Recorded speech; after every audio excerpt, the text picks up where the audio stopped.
yes, definitely the stimulus, and not in terms of the TARP money, but in terms of the stimulus money that's being pumped into the economy, which, you know, it takes a long time to trickle down to average folks like you and I. And infrastructure, definitely. Also, if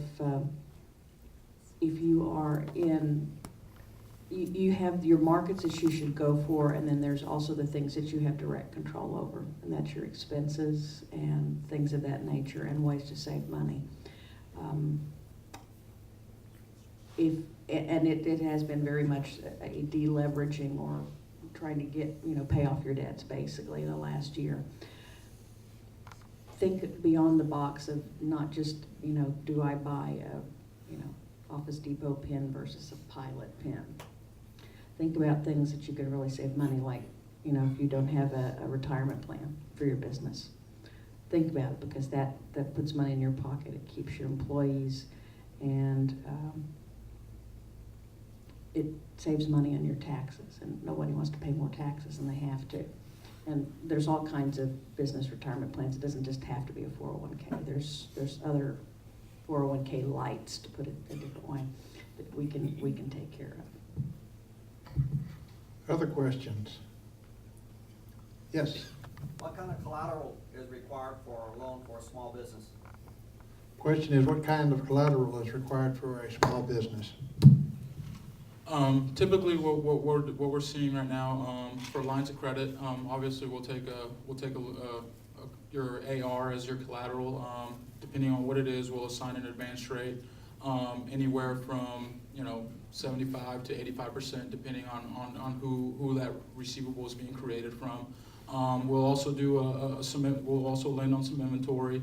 Obviously, the advance rate on that isn't going to be as high. It's going to be around 50% or around 30 to 50%, depending on what the inventory itself is. On the real estate side, let's say if you guys go and want to buy your own building right now, that's considered what's called owner-occupied property right now. Typically, we're going to require a loan-to-value of 80% on that. With that said, that means that the business owner has to come up with about 20% down payment on the building right now. So that's a little bit of background on some of the collateral. Definitely, it doesn't necessarily mean if you guys need a line of credit or anything like that you guys have to have receivables. We can secure that by a hard asset that you guys may have, i.e. any equity in a building, or other equity that you guys may have, marketable securities, CDs, anything of that sort, for you guys to expand and get into a building. There's just a little bit of background on that. There are a lot of people right now taking advantage of the down market. We are seeing people come to us and asking us for real estate loans and in the owner-occupied sector, because they think they're getting good deals on property right now. So, and if you have the credit and your business is able to cash flow a lot of that debt, the bank is willing to go out there and do that right now. Yep.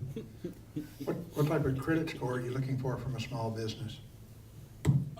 Typically, we're looking for a company with. I mean, we're obviously going to take a look at the owners, because you guys are it. You guys are the business. So anywhere from in the 700s and up is definitely something that we're looking at. And if there is a low credit score there, obviously we'll take a look at the history, and won't just disqualify it right off the bat and just say, hey guys, let's what caused this and what can we do to rectify it for going forward, and we'll work with you guys on that end. Okay, we're almost out of time, so I'm going to thank both Alicia and Efren for coming today. Let's give them a big round of applause.